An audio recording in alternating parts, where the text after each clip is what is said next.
오늘도 사연 튜브를 찾아주셔서 감사합니다. 오늘의 사연 시작하겠습니다. 안녕하세요. 저마다 아픈 상처가 있기 마련이고 말 못할 사정이 있겠죠. 제게도 역시 너무나 가슴 아픈 사연이 있는데요. 오랫동안 제 가슴 속에 묻어만 두었다가 이젠 여러분들에게 풀어놓으려고 합니다. 그렇게 하면 덧나고 또 덧난 제 마음속 상처가 조금은 치유가 될 수 있을지 모르겠다는 생각이 들어 이렇게 사연을 보내게 되었습니다. 저와 나이가 비슷한 연배인 어머님, 아버님들은 제 글에 많은 공감을 하실 것 같아요. 옛말에 자식 새끼들 키워봤자 아무 소용없다 라는 말이 있잖아요. 저는 정말 이 말이 남들 얘기인 줄만 알았습니다. 하지만 평생 힘들게 키워온 하나밖에 없는 아들에게 제대로 뒤통수를 맞으면서 하루하루가 지옥 같고 괴롭기만 합니다. 이런 상황에서 여러분들은 어떤 결정을 내리실지 참으로 궁금하기만 하네요. 저는 그때 그 시절 22이면 지금 생각해도 너무나 꽃다운 나이죠. 그렇게 아무것도 모르는 어린 나이에 투박하지만 성실한 남편을 만나 서울 외곽의 신접살림을 차렸습니다. 당시에는 가난하지 않는 사람을 찾기가 힘들 정도로 참 어려운 시기였어요. 그래서 좀도둑도 많았고 사람 사이에 정도 많았죠. 남편은 볼펜 공장에서 하루 종일 일을 하면서도 일요일마다 한강 백사장에 나가 음료수를 팔았습니다. 참 찢어지게도 가난했지만 남편은 처자식을 먹여 살리기 위해서 정말 부지런하게 살았어요. 아들에겐 이 가난을 물려주고 싶지 않다면서 8살짜리 어린 아들한테 공부를 열심히 해야 한다는 말을 늘 입버릇처럼 했습니다. 철영아, 넌 꼭 아빠처럼 되지 말고 훌륭한 사람이 돼야 한다. 그러려면 첫째도 공부, 둘째도 공부야. 잘 알겠지? 남편이 하도 세뇌를 해서인지 아이는 꼭 훌륭한 의사가 돼서 엄마 아빠 호강시켜주겠다며 참으로 공부를 열심히 하더군요. 믿겨지시나요? 8살짜리가 친구들은 밖에서 소꿉장난하고 놀 때 우리 아들은 책상 앞에 앉아 공부했다는 사실을요. 아들은 꼬물거리는 손으로 숫자나 낱말을 열심히 익혔고 남편은 그런 아들을 흐뭇하게 바라보곤 했습니다. 여보, 우리 철영이 좀 봐. 이 녀석이 벌써 한글로 제 이름을 쓰잖아. 당신도 참, 그게 그렇게도 좋아요? 그럼 당연히 좋지. 우리 철영이는 분명 씩씩하고 똑똑한 어른이 될 거야. 틀림없어. 맞아요. 우리 철영이는 분명 훌륭한 사람이 될 거예요. 하지만 남편은 그 빨리 지나간다던 시간도 누려보지 못하고 세상을 뜨고 말았죠. 여느 때처럼 공장에서 열심히 일을 하던 남편은 심장마비로 쓰러져 버렸고 눈 한 번 뜨지 못하고 그 길로 저승길로 떠나고 말았습니다. 남편을 그렇게 허망하게 떠나보내고 난 뒤 저는 슬픔보다는 앞으로 살 길이 더 막막했어요. 그때 제 나이가 정확히 30이었거든요. 나이 30에 과부가 되니 참 힘들 일들이 많았습니다. 젊은 나이에 혼자가 되니 동네 양아치들이 찝적대는 사람들도 많았고 돈 많은 노인네가 한 달에 얼마 줄 테니 자기한테 시집 오라고 유혹하는 사람도 있었어요. 세상에 정말 별별 미친놈들이 많더라고요. 하지만 전 모든 제안을 거부하고 우리 아들 하나만 바라보고 살기로 결심했습니다. 저만큼 아들이 받은 상처도 컸을 테니까요. 하지만 재산이라곤 쥐뿔도 없는데 남편 없이 어린 자식을 키운다는 게 덜컥 겁이 나더라고요. 하지만 그래도 이 악물고 살아야 했습니다. 무슨 일이 있어도 우리 철영이 훌륭하게 키우고 싶었거든요. 전 처음에 식당에서 설거지하는 일부터 시작했어요. 하루 종일 앉아서 불판 닦고 기름기 묻은 접시를 설거지한다는 게 보통 일이 아니었어요. 허리가 끊어질 것 같고 나중에는 현기증까지 나기 시작하더군요. 그래도 저는 이를 악물고 버텼습니다. 학교에서 열심히 공부하는 우리 아들을 생각하며 이겨내려고 했었죠. 하지만 세상은 그리 호락호락한 곳이 아니었습니다. 식당에서 설거지를 끝내고 퇴근하려고 하는데 사장님이 맥주 한 잔 먹고 가라고 하더군요. 저는 일찍 가봐야 한다며 발걸음을 재촉했지만 술에 취한 사장님은 강제로 저를 막아서는 게 아니겠어요? 이대로 가면 해고야, 해고. 내일부터 나올 생각하지 말라고. 내가 차비도 챙겨주고 그렇게 잘해줬더니 사람 호의를 무시해? 아유, 사장님, 지금 어린아들이 혼자 기다리고 있어서요. 가서 밥도 챙겨줘야 되고 집안일도 해야 되고 할 일이 많습니다. 그러니까 딱 30분만 앉았다 가라고. 내가 차비 두둑히 챙겨줄게. 바로 그때였어요. 우리가 실랑이를 하고 있는 사이 사모님이 갑자기 들이닥쳐서는 다짜고짜 제 머리채를 잡기 시작하더군요. 저는 이유도 없이 한동안 머리채 잡히고 질질 끌려다녀야만 했습니다. 알고 보니 사모님이 오해를 하신 거였어요. 저를 여우라고 생각했었나 보더라고요. 사장꾸시는 꼬리 달린 여우 말입니다. 너무 억울했어요.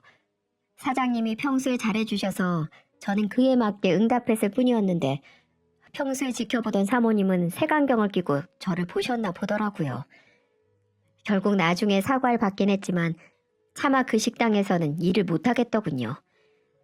그 이후 전 건물 청소, 명함 돌리기, 우유 배달, 나중에는 파출부 일까지 하게 되었죠. 주위에서는 아직 젊으니 좋은 남자 만나 재혼하라고 말했지만 제게는 오직 돈이 목표였어요. 아들을 의대 보내려면 많은 돈이 필요한 게 분명한 사실이었으니까요.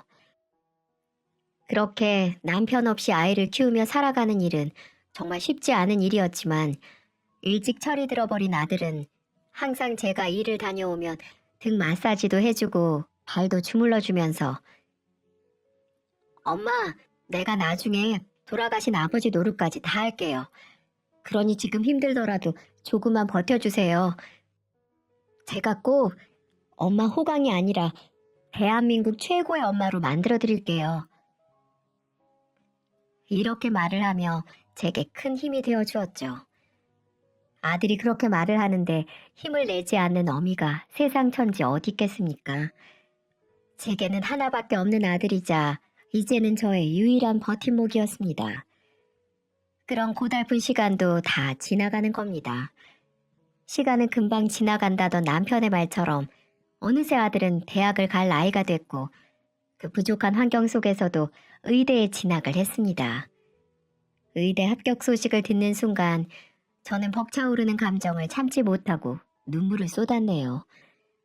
그동안 했던 고생이 바로 이 순간을 위해서였다는 생각이 들었습니다. 남편이 이 소식을 들었으면 얼마나 기뻐했을까요? 우리 아들이 분명 훌륭한 사람이 될 거라고 굳게 믿었던 남편은 하늘에서 덩실덩실 춤을 추고 있었을 겁니다. 아들은 틈틈이 아르바이트까지 하면서도 스스로 등록금을 벌려고 했고 밤낮을 쪼개가며 공부를 더 열심히 하기 시작했습니다. 저는 아들이 다른 친구들처럼 연애도 좀 하고 취미생활도 하기 바랬지만 아들은 그런 건 자기에겐 사치라면서 남들 놀 때 더 열심히 해야 원하는 걸 이룰 수 있다면서 부단히도 노력을 했었죠. 결국 아들은 그토록 원하던 의사 면허 시험까지 합격할 수 있었습니다. 진짜 의사가 된 우리 아들이 얼마나 자랑스럽고 기특한지 전 죽어도 여한이 없을 만큼 행복했어요. 이제 고단했던 제 인생도 행복한 일만 가득할 것 같다는 생각이 들었죠. 의사가 된 아들은 항상 저를 걱정해주고 챙겨주었어요. 엄마, 요새 어디 아픈 데 없어요? 아픈데? 글쎄, 딱히 많이 아픈 데는 없는 것 같은데. 그래도 엄마 나이 땐 안심하면 안 돼요. 미리미리 병원 다니면서 피 검사도 하고 대변 검사 같은 것도 하면서 만성질환 같은 거 미리 발견하는 거죠. 제가 병원에 말해둘 테니까 이번에 꼭 들르세요. 그래? 괜히 내가 패 끼치는 거 아니니? 아니에요, 엄마. 아들이 의사인데 이 정도 능력은 충분히 있어요. 그러니까 걱정 말고 오세요. 전 이렇게 아들 덕분에 이런저런 검사를 받으며 병을 관리할 수 있었죠. 의사 아들을 둔 덕택에 평생 경험해보지 못한 호사를 누렸습니다. 어디 그뿐입니까? 의사가 된 아들은 수입도 넉넉해졌고요. 자신이 생활비도 되고 엄마 용돈도 드릴 테니까 일을 그만두라고 성화였습니다. 의사 아들을 둔 엄마가 고생하면 남들이 다 욕한다면서 말이죠. 전 괜스럽다는 생각이 들어서 하던 일을 계속하려고 했지만 아들이 한사코 말리는 바람에 일을 그만두고 집에서 쉬게 됐죠. 아들은 꼬박꼬박 돈을 가져다 주면서 이제 엄마 하고 싶은 거 다 하면서 살라고 하더군요. 그 말 한마디가 지난 고달픈 제 인생을 위로해 주는 것 같아서 눈물이 절로 나오더라고요. 남편 생각도 참 많이 났습니다. 우리 아들이 틀림없이 훌륭한 사람이 될 거라고 믿었던 남편이었는데 흰 가운을 입은 아들 모습을 봤으면 정말 좋아했을 겁니다. 이제 고생은 다 끝났다고 생각을 했습니다. 성공한 효자 아들이 든든하게 절 지켜주고 있었으니까요. 남은 바람이 있다면 우리 아들이 좋은 여자를 만나 가정도 꾸리고 애도 키우면서 사는 걸 보는 것뿐이었죠. 그런 제 희망과는 다르게 아들은 여자에는 도통 관심이 없어 보였습니다. 의사가 된 아들을 둔 엄마에게 얼마나 많은 중매가 들어왔겠어요? 심지어는 제가 살던 주인집에서도 우리 아들이 마음에 쏙 든다며 제 조카와 만나보게 하자고 절 귀찮게 할 정도였으니까요. 하지만 제가 아무리 아들을 떠봐도 아들은 고개를 내저었어요. 엄마, 나 아직 결혼할 생각 없어요. 병원에서 일도 더 배워야 하고 돈 많이 벌어서 그냥 엄마랑 행복하게 살래요. 그게 무슨 소리야? 엄마는 살 날도 얼마 안 남았는데 나도 손주 며느리 봐야 하지 않겠니? 그러니까 엄마가 건강하게 오래오래 사시면 되잖아요. 엄마랑 평생 같이 산다는 아들의 그 말이 그리 나쁘게 들리진 않더라고요. 박복한 팔자인 줄로만 알았는데 이렇게 아들 덕을 보면서 살려고 그런 고생을 했나 봅니다. 그렇게 몇 년의 시간이 훌쩍 지났고 아들은 실력 있는 외과 선생님으로 자리를 잡았죠. 그런 아들 덕택에 살림도 넉넉해져서 예전 고생했던 시절과는 비교할 수도 없을 정도로 편하게 살았습니다. 그런 아들이 어느 날 제게 이런 말을 하는 겁니다. 엄마, 저 결혼하는 거 보고 싶다고 하셨죠? 그럼 이제 우리 훌륭한 의사 선생님이 좋은 여자 만나서 결혼하는 모습 보는 게 엄마 소원이지. 그래서 제가 엄마 소원 이뤄드리려고요. 어? 그 말이 정말이니? 너 혹시 만나는 아가씨가 있는 거야? 네, 사실은 얼마 전에 우연히 만난 여자가 있는데요. 사람이 너무 괜찮아요. 이런 친구라면 결혼을 해도 괜찮을 것 같다는 생각이 들어서요. 아유, 그래, 잘 됐구나. 잘 됐어. 그래야지, 얌. 근데 어떤 아가씨니? 우리 아들 결혼할 결심을 하게 만든 아가씨가 누군지 너무 궁금하구나. 그렇지 않아도 이번에 인사 한번 시켜드리려고 자리를 마련했어요. 분명 엄마도 보면 좋아하실 거예요. 두말하면 잔소리지. 우리 아들이 어련히 좋은 아가씨 골랐으려고. 우리 철영이가 결혼을 한다니까 이 엄마가 너무 좋다. 이제 엄마 품을 떠나서 제 가정을 꾸리며 산다는 게 한편으론 아쉽기도 하지만 자식의 행복한 인생을 빌어주는 게 부모 마음 아니겠어요? 전 연애에는 도통 관심이 없는 아들이 결혼을 결심했다는 소식에 진심으로 기뻤습니다. 그리고 아들이 데리고 온 아가씨를 처음으로 만나게 되었죠. 안녕하세요. 처음 뵙겠습니다. 이은이라고 해요. 반가워요. 전 철영이 엄마 되는 사람입니다. 네, 오빠한테 이야기 많이 들었어요. 어머, 어머니 그런데 나이답지 않게 참 고우시다. 그래요? 그렇게 말해주니 고맙네요. 진짜예요, 어머니. 그리고 말씀 편하게 하세요.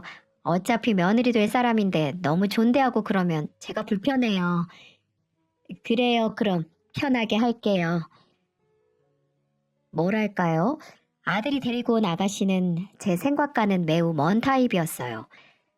저도 모르게 여성스럽고 조신한 며느리감을 상상했었나 봅니다. 하지만 그 아가씨는 얼굴은 조망만한 게 예쁘장하긴 한데 짧은 치마에 입담도 거침이 없는 좀 가벼운 사람처럼 보이더라고요. 그렇지만 그 자리에서 당장 싫은 내색은 할 수 없으니까 가만히 지켜보고 있었죠. 식사 자리가 무르익으면서 이런저런 얘기를 나눠봤는데 대화를 하면 할수록 영 제 마음에 들지 않더라고요. 어머니, 아시다시피 오빠가 영 쑥맥이잖아요. 공부만 할 줄 알았지 아는 게 하나도 없어요. 저처럼 똑 부러진 여자친구 만난 게 오빠한테 얼마나 행운인데요. 호박이 넝굴째 굴러온 거나 다름없다니까요. 어? 그런가? 그럼요. 제가 어렸을 때부터 이런저런 경험을 많이 해봤는데요. 오빠 같은 사람이 사기당하기 딱 좋아요. 그러니까 저처럼 야무진 사람이랑 만나야 손해 안 보면서 살죠. 그래, 그럼 은희는 지금 무슨 일을 하지? 저요? 저 탤런트예요, 탤런트. 어머닌 잘 모르시겠지만 연속극에 단역으로 좀 나왔고요. 연극 무대도 좀 섰고요. 아, 그래? 뭐 그러고 보니까 어디선가 본 것 같기도 하고. 알고 보니 예비 며느리는 유명한 탤런트는 아니고 거의 무명에 가까운 여자였습니다. 그러니 알아보는 사람보다 몰라보는 사람이 많았죠. 하지만 외모는 여자인 제가 봐도 얼굴은 참 예쁘게 생겼더라고요. 아마 아들 녀석은 그런 외모에 홀딱 반해버리고 만 것 같더라고요. 하지만 여자는 얼굴만 보면 안 됩니다. 그 사람의 마음씨나 성품을 눈여겨봐야 하는 거죠. 하지만 아들이 제 며느리라고 데리고 온 아가씨는 그런 면에선 거의 빵점이나 다름없었습니다. 첫 만남부터 예의에 어긋난 복장이며 말버릇, 그리고 예비 시어머니를 만나는 자리에 집중하지 못하고 부산을 떨어대는 모습도 그랬고요. 본인이 탤런트라는 걸 뽐내며 마치 제 아들을 만나주는 게 큰 선심이라도 쓰는 것처럼 말하는 것도 마음에 들지 않았습니다. 한마디로 인성이 좀 모자라다고 할까요? 계속 마음에 들지 않는 행동만 골라서 하니까 전 그 자리가 가시방석에 앉은 것처럼 불편하기만 하더라고요. 우리 착한 아들이 어쩌다가 이런 아가씨를 만나 결혼하겠다고 마음을 먹은 건지 속이 꽉 얹힌 것처럼 답답하기만 했습니다. 그 어색한 자리가 겨우 끝나고 전 집에 돌아온 아들에게 물었습니다. 철영아, 그 아가씨 만난 지가 얼마나 됐다고 했지? 이제 4개월 조금 넘었어요. 엄마 보긴 어때요? 참 예쁘게 생겼죠? 그래, 뭐 어여쁜 아가씨이긴 하더라. 그런데 철영아, 우선 너희들 만난 지 얼마 안 됐으니까 좀 더 만나보고 결혼을 결정하는 게 어떻겠니? 왜요, 엄마? 혹시 은희가 마음에 안 드세요? 솔직히 엄마 마음에 꼭 드는 사람은 아니더라. 예의에 어긋나는 복장이나 말투를 보니까 좀 철이 없어 보이기도 하고. 은희가 배우 생활을 오래 해서 그래요. 배우들은 자기 매력을 어필해야 되는 직업이잖아요. 전 그래서 더 좋던데. 다른 여자랑 달리 내숭도 없이 시원시원하고 자신의 감정에 솔직하기도 하고요. 그렇긴 한데 어쨌든 연애랑 결혼은 많이 다르니까. 그래도 결혼 상대자는 한 번 결정하면 되돌리기가 쉽지 않잖니. 그러니까 더더 신중하게 생각해야지. 결혼은 너무 서두르지 말고 그 아가씨 좀 더 진득하게 만나보면서 어떤 사람인지 더 알아보는 게 어떻겠니? 에이, 엄마도 참 제가 사람 보는 눈이 그렇게 없을까 봐서요. 은희가 첫 만남부터 통통 튀니까 엄마 눈에는 좀 그렇게 보인 거예요. 은희 걔가 얼마나 착하고 심성이 고운데요. 엄마야말로 은희를 더 겪어보면 확실히 아실 거예요. 그래? 아무튼 저희는 올해 안에 결혼하기로 이미 약속했어요. 그러니까 엄마도 기쁘게 허락해 주세요. 네가 그렇게 하기로 했다면야 뭐 할 수 없지만. 아들 인생인데 제가 감나라 배나라 할 수 있는 노릇은 아니었으니까요. 아들 말대로 제가 색안경을 끼고 보는 걸 수도 있다는 생각이 들었습니다. 제 며느리감으로는 눈에 차지 않았지만 아들 눈에는 멋진 아내로 보였을지도 모르니까요.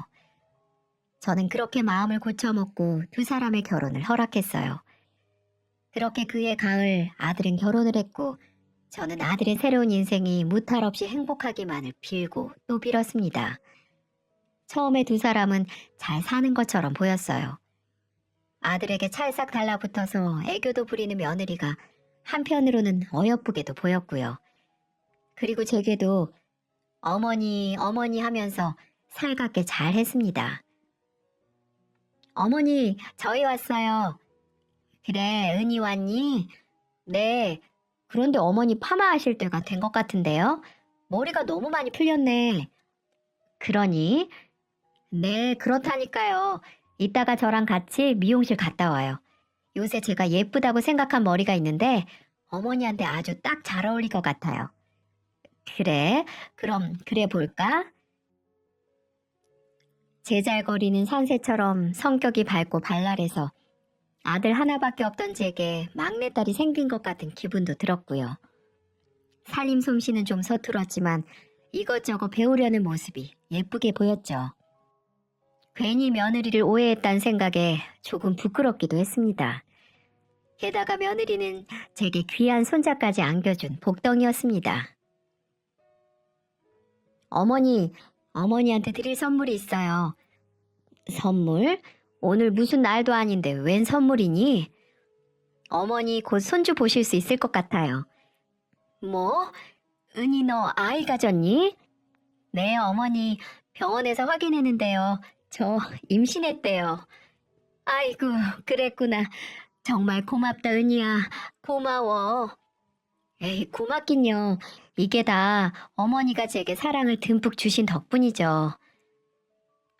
며느리가 행동이 좀 가볍고 여우 같은 면이 없진 않았지만 그래도 제 남편 좋아하고 제게 모나게 굴지 않는 게 다행이라고 생각했어요. 하긴 어떤 며느리가 와도 완벽할 수 있겠습니까? 전 두 사람이 다투지 않고 아이를 키우면서 단란하게 살면 된 거라고 생각했습니다. 그렇지만 며느리와의 갈등은 손자가 세상 밖으로 나오면서부터 시작됐습니다. 아무리 바빠도 혼자 계신 어머니가 신경 쓰인다며 자주 찾아오고 연락도 자주 했던 애들이었습니다. 그런 애들이 점점 제게 소홀해지는 것이 느껴졌죠.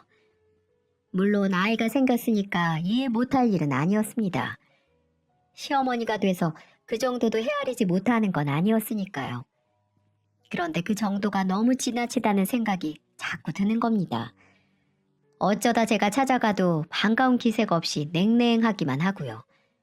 처음에 보였던 며느리의 살가움이 조금도 보이지가 않더라고요. 기다리다 못해 전화라도 한 통하면 수화기를 통해서 찬바람이 쌩쌩 불어오기 일쑤였어요. 은희야, 요새 어떻게 지내고 있니? 네, 잘 지내고 있어요. 그래, 우리 며느리랑 손자 생각이 궁금해서 연락 한번 해봤다.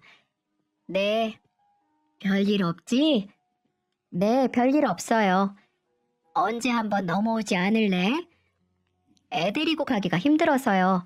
나중에 봬요. 그래, 그러자꾸나. 출산 우울증이라도 있는 건지 며느리가 차갑게 보니까 여간 신경이 쓰이는 게 아니더라고요. 며느리만 그러면 좀 더 낫죠. 엄마 일이라면 발벗고 나서던 아들 녀석까지 연락이 뜸해지니까 제 마음이 헛헛해지는 겁니다. 그래도 명절이나 생일에는 꼭 찾아왔었거든요. 그런데 어느 날부터 이 핑계 저 핑계 대면서 절 찾는 날도 드물어지는 겁니다. 아무리 애 낳고 산다지만 좀 너무하다는 생각이 들었어요. 특히 아들 녀석에게는 서운한 마음이 더 짙었죠. 언젠 엄마랑 평생 같이 산다고 호언하더니만 제 마누라 새끼 생겼다고 이 애미는 거들떠도 안 보니까요. 아무리 좋게 생각해보려고 해도 서러움이 북받쳐 오르는 건 어쩔 수가 없었습니다. 철영아, 엄마다. 요새 무슨 일 있나 싶어서 전화 한번 했어. 네가 하도 연락이 없으니까 궁금해서. 아, 그랬어요? 요새 병원 일이 너무 바빠서요. 언제 한번 내려갈게요. 엄마, 나 좀 바빠서 통화 오래 못해요. 어? 아, 그래, 알았다. 꼭 한번 내려와라. 네, 끊어요. 매번 이런 식이었어요. 그러다 보니 이제 아들 내외 얼굴 보기가 1년에 한두 번 보는 것도 쉽지가 않더라고요. 그렇게 원하던 며느리 손자 다 봤는데 이렇게 말년을 쓸쓸하게 보내다 갈 것만 같아서 마음이 무거웠습니다. 그러던 어느 날이었어요. 명절이 다가오자 모처럼 아들 내외를 볼 수 있다는 생각에 제 기분은 들떠 있었죠. 그런데 아들한테서 뜻밖의 오지 못하겠다는 연락이 오더라고요. 엄마, 죄송한데 이번에는 못 내려갈 것 같아서요. 아니 왜? 명절에 겨우 아들 얼굴 한 번 보는데 왜 못 내려와? 이번 명절에 장인 장모님 모시고 제주도 한번 내려가기로 했어요. 그러다 보니까 일정이 영 빡빡해서 이번에 못 내려가고 다음에 시간 한번 내서 따로 내려갈게요. 뭐? 그러니까 사돈어른 모시고 여행 가서 못 오겠다는 거니? 네, 장인어른 칠순 겸해서 여행 한번 다녀오기로 했어요. 이번에는 엄마가 한 번만 이해해 주세요. 네? 아들 입에서 나온 말이라곤 믿기지가 않더라고요. 바깥사돈 칠수는 아직 한참이나 남았는데 굳이 명절 연휴를 껴서 여행을 간다는 게 납득이 되지 않았고요. 언제부턴가 찬밥 신세로 전락한 제 처지가 참 불쌍하게 생각되더군요. 그런 마음이 드니까 며느리한테 한마디 해야겠다는 생각이 들었습니다. 네, 어머니, 무슨 일이세요? 은인이? 너 이번 명절에 못 올라온다고 하던데 진짜 올라오지 못하는 거야? 오빠한테 말씀 못 들으셨어요? 이번에 저희 부모님 모시고 제주도 한번 다녀오려고요. 그동안 번듯한 여행 한번 못 보내드려서요. 그래, 그건 알겠는데 나도 좀 서운한 마음이 드는구나. 네? 어머니가 왜요? 왜라니? 나도 이번 명절에 너희 얼굴도 보고 귀여운 손자 재롱도 보려고 기대를 하고 있었는데 말이다. 명절 아니면 너희도 잘 내려오지도 않잖니. 사돈 어른들 모시고 여행 가는 건 좋은데 혹시 다른 날로 바꾸면 안 되겠어? 나도 니들 얼굴 본 지가 1년도 다 돼가는구나. 안 돼요. 이미 비행기표랑 호텔도 다 예약해서 바꿀 수가 없어요. 그리고 왜 그리 속이 좁으세요, 어머니? 무슨 애도 아니고요. 우리가 알아서 찾아뵐 거니까 이런 걸로 귀찮게 하지 마세요. 안 그래도 애 때문에 힘들게 육아전쟁하고 있는데 어머니까지 왜 그러세요? 뭐? 너 말이 너무 심한 거 아니니? 어머니는 계속 했던 말 반복하게 만드니까 그러는 거죠. 저 바쁘니까 끊을게요. 들어가세요. 뭐? 아니 은희야. 며느리가 매정하게 전화를 끊어버리는데 속이 상해서 죽는 줄 알았습니다. 제가 이렇게까지 부탁을 하는데도 조금도 생각해보지도 않더라고요. 대체 이게 무슨 경우인가 황당한 마음이 진정도 안 되고 기분이 영 찜찜했습니다. 그리고 1시간이나 지났을까요? 아들놈에게서 전화가 걸려오더라고요. 전화를 받았더니 아들이 격앙된 목소리로 제게 막 뭐라고 하는 게 아니겠어요? 엄마, 왜 은희한테 전화해서는 잔소리하세요? 제가 못 내려간다고 미리 말씀을 드렸잖아요. 아니, 그거 하나 이해하지 못해요? 철영아, 엄만 그게 아니고 집사람도 저 쉬는 날 겨우 일정 잡아서 여행 한번 가는 거예요. 그걸 엄마가 트집 잡으니까 애가 스트레스 받아서 죽겠다잖아요. 엄마는 그렇게 며느리 잡아서 속이 시원해요? 아니, 얘가 정말 내가 언제 은희를 잡았다고 그래? 그냥 일정을 변경하는 게 어렵냐고 물은 것뿐인데 그 말이 그 말이잖아요. 제가 제주도 다녀와서 어련히 엄마 집에 찾아갈까? 정말 어른답지 못하게 왜 그래요 정말? 뭐? 너 말 다 했니? 아, 됐어요 됐어. 엄마가 자꾸 이러면 이번 명절만이 아니라 평생 못 내려갈지도 모르니까 그렇게 아세요. 뭐라고? 흥분한 아들이 저한테 그렇게 쏘아대고는 전화를 툭 하고 끊어버리는데 얼마나 제 마음이 아프던지요. 단 한 번도 제게 목소리를 높인 적이 없던 아들인데 마치 딴 사람처럼 구는 모습이 당최 적응이 되질 않는 겁니다. 이뿐만이 아니었어요. 1년에 한 번뿐인 제 생일날이었어요. 저는 아무리 바빠도 이날은 제게 와줄 거라고 믿었죠. 하지만 이날도 아들 부부는 제게 생일 선물을 주는 대신 큰 아픔을 선사해 주더군요. 생일 전날까지도 아들 부부의 전화를 기다렸는데 전화 한 통이 없더군요. 그래서 걱정되기도 해서 제가 먼저 전화를 걸었죠. 철영아, 요즘 무슨 일 있니? 요새 왜 통 전화가 없어? 걱정돼서 전화해봤다. 아, 엄마, 별일 없으시죠? 무슨 일로 전화하셨어요? 무슨 일이긴. 엄마가 아들한테 일이 있어야 전화하니? 그리고 내가 이 말까진 안 하려고 했는데 내일 엄마 생일인데 전화 한 통도 없어서 전화해봤다.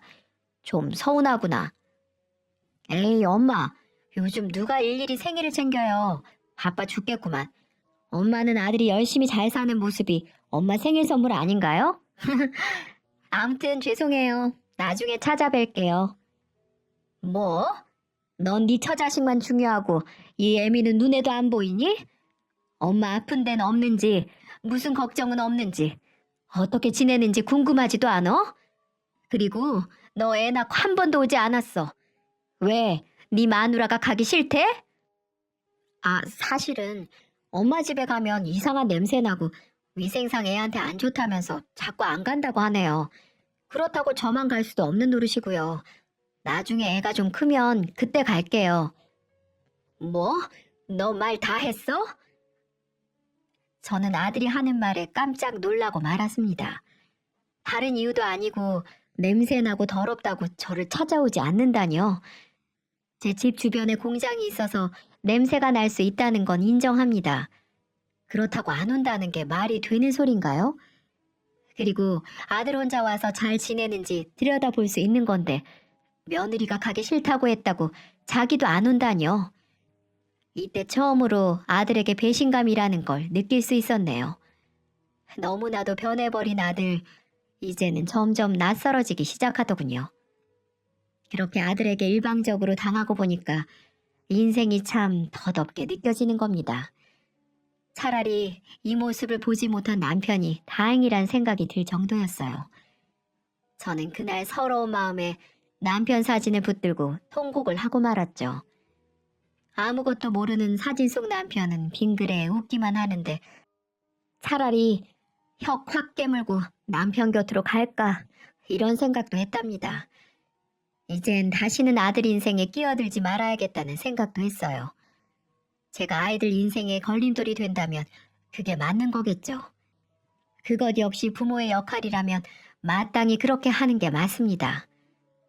그렇게 전 아들 며느리에게 일체 연락을 하지 않았습니다. 그런데 아들놈도 제게 연락을 하지 않더라고요. 내심 아들이 죄송하다며 사과를 할 거라고 기대했습니다. 하지만 제 생각은 큰 오산이었어요. 아들 내외와 전 무려 5년이라는 시간 동안 통화 한 번, 문자 한 번 주고받지 않고 살았습니다. 아니네요. 제가 먼저 중간에 한 번 한 적이 있었는데 제가 아들 잘 살지?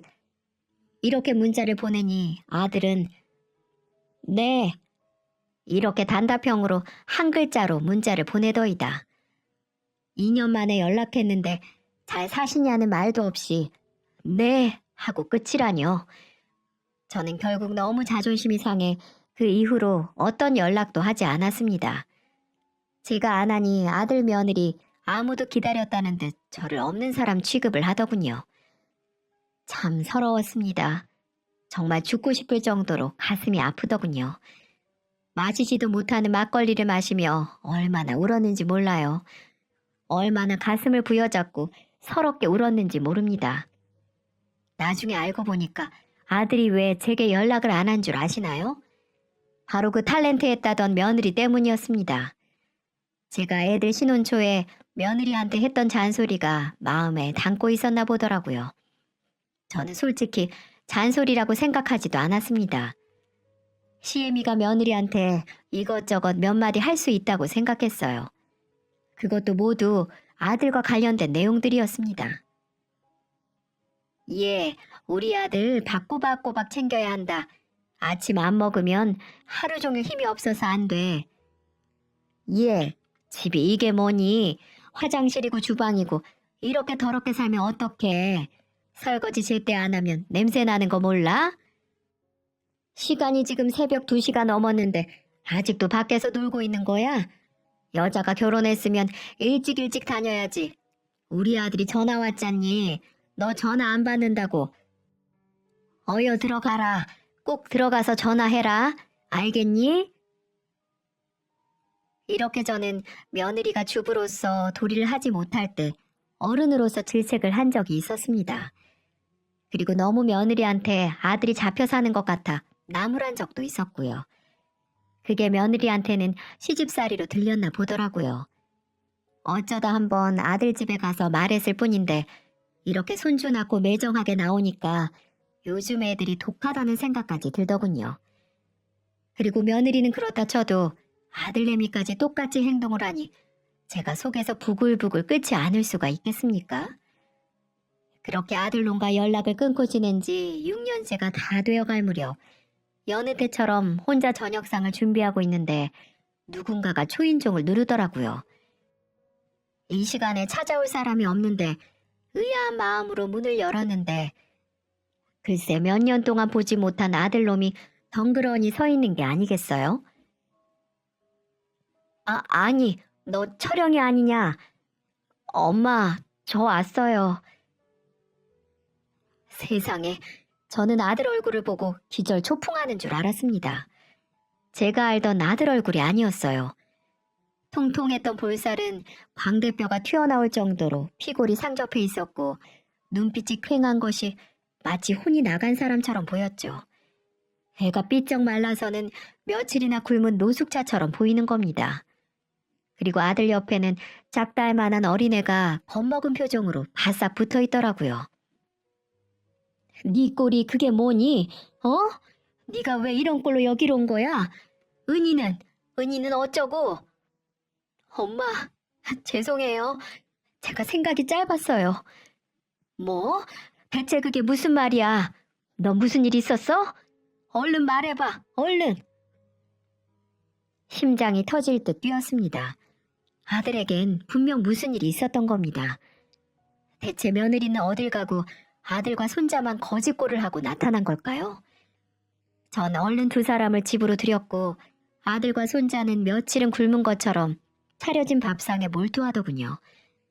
그것만 봐도 얘들이 어떻게 살았는지 짐작이 됐습니다. 겨우 숨을 돌린 아들이 담담하게 풀어놓은 사연은 정말 기가 막혔습니다. 어느 날 며느리는 아들에게 성격 차이로 이혼을 요구했답니다. 놀란 아들이 며느리에게 울고불고 매달린 모양이에요. 이혼만큼은 절대 안 된다며 원하는 거 다 해주겠으니 제발 다시 생각해보라고 만류했다는 겁니다. 결국 별거 상태로 지내기로 한 아들과 며느리는 따로 지냈고요. 그동안 손자는 아들이 도우미까지 구해서 겨우 키운 모양이에요. 그러면서도 아들은 며느리에게 꼬박꼬박 생활비를 보냈고 며느리는 그것도 모자라 집과 부동산 명의를 자신 앞으로 해달라는 요구를 했다는 겁니다. 그러면 이혼 생각을 다시 해보겠다는 조건으로 말이죠. 그 말을 철석같이 믿은 아들은 며느리의 요구대로 재산을 전부 며느리 명의로 돌려주었고 며느리가 쓰는 카드값까지 꼬박꼬박 내주었다는 거죠. 아무리 아들이 의사라지만 한계라는 게 있지 않겠습니까? 따로 집까지 얻어서 나간 며느리에게 매달 수백에 달하는 생활비도 감당해야죠. 아들 키우는 육아비와 생활비도 책임을 져야죠. 거기에다 며느리의 사치까지도 해결해야 하니 아들이 오래 버틸 수 없는 건 당연했습니다. 견디다 못한 아들이 며느리에게 이제 돌아오라고 욕을 했지만 며느리는 요지부동이었답니다. 아무래도 그런 며느리의 행동이 이상하게 느껴진 아들은 몰래 뒷조사를 했고 자신의 아내가 바람까지 피고 있다는 사실을 알게 됐다는 거였죠. 그것도 모르고 자기 마누라가 그저 성격 차이로만 이혼을 요구하는 줄 알았던 아들놈은 며느리 마음을 돌리기 위해 쓸개까지 다 내어주었으니 얼마나 분통이 터졌겠습니까? 하지만 이미 때는 늦고 말았습니다. 아들이 며느리를 찾아 따지려고 했을 땐 이미 며느리는 자취를 감추고 만 뒤였답니다. 며느리 앞으로 돌려줬던 모든 재산도 이미 처분한 뒤였고요. 아들 수중에는 빚만 잔뜩 남은 상태였고 아들은 그 충격에 의사 생활도 잠시 접고 거의 폐인처럼 살다시피 했다는 겁니다. 손자하고 극단적인 선택까지 하려고 했다고 말하더군요. 그러면서 제 앞에서 피눈물을 흘리는데 얼마나 답답하던지요. 당장이라도 며느리 그년을 찾아서 요절을 해주고 싶었지만 제가 뒤늦게 그렇게 한들 무슨 소용이 있겠습니까? 알고 보니 아들이 지금껏 제게 모질게 했던 거는 다 며느리가 조정을 했던 거였습니다. 지금껏 의사가 되기 위해 연애 한번 제대로 못하고 공부만 했었던 아들은 여자 하나 잘못 만나 결국 패가 망신하고 만 거였어요. 괜히 탤런트 연기자겠습니까? 아무리 무명에 가깝다고 해도 우리 일반인들보다 연기를 훨씬 잘하지 않겠습니까? 며느리는 아들에게 여우짓 같은 연기를 하며 아들을 구워 삶았고 그 늪에 빠져나오지 못하고 이 어미까지 배신하며 며느리에게 환장했던 걸로 보였어요. 솔직히 우리 아들이 인물이 잘난 편은 아닙니다. 처음부터 저렇게 예쁜 아가씨가 우리 아들하고 결혼한다고 했을 때 좀 의아하긴 했었어요. 그래서 저는 단번에 알아볼 수 있었죠. 며느리가 우리 아들의 조건, 배경 보고 결혼한다는 사실을요. 그래서 저는 그년을 탐탁지 않게 여겼었던 거였는데 우리 아들은 눈에 콩깍지가 씌어서 홀라당 넘어가고 만 거였습니다. 결국 며느리에게 제대로 뒤통수를 맞고 벼랑 끝에 몰린 아들이 찾아온 곳은 결국 저였던 거고요. 아들 말을 다 듣고 나니 속이 찢어지는 것처럼 아팠습니다. 대체 이 며느리녀는 사람을 이렇게까지 망가뜨릴 수 있는 걸까요? 당장 제가 경찰에 신고를 하자고 했는데 이미 아들이 신고를 한 뒤였더라고요. 경찰에서도 이 사건이 단순한 가정불화에 가깝고 아들이 모든 명의도 다 바꿔주고 그래서 사기로 보기엔 애매하다고 했다는 겁니다. 그 말에도 일리가 있죠. 자기 손으로 모든 걸 해주었으니까요. 제 아들이지만 왜 이렇게 바보 같을까요? 아들은 공부만 잘하는 헛똑똑이었지 다른 것은 아무것도 모르는 바보 멍충이었네요. 사실 아직도 아들이 많이 밉습니다.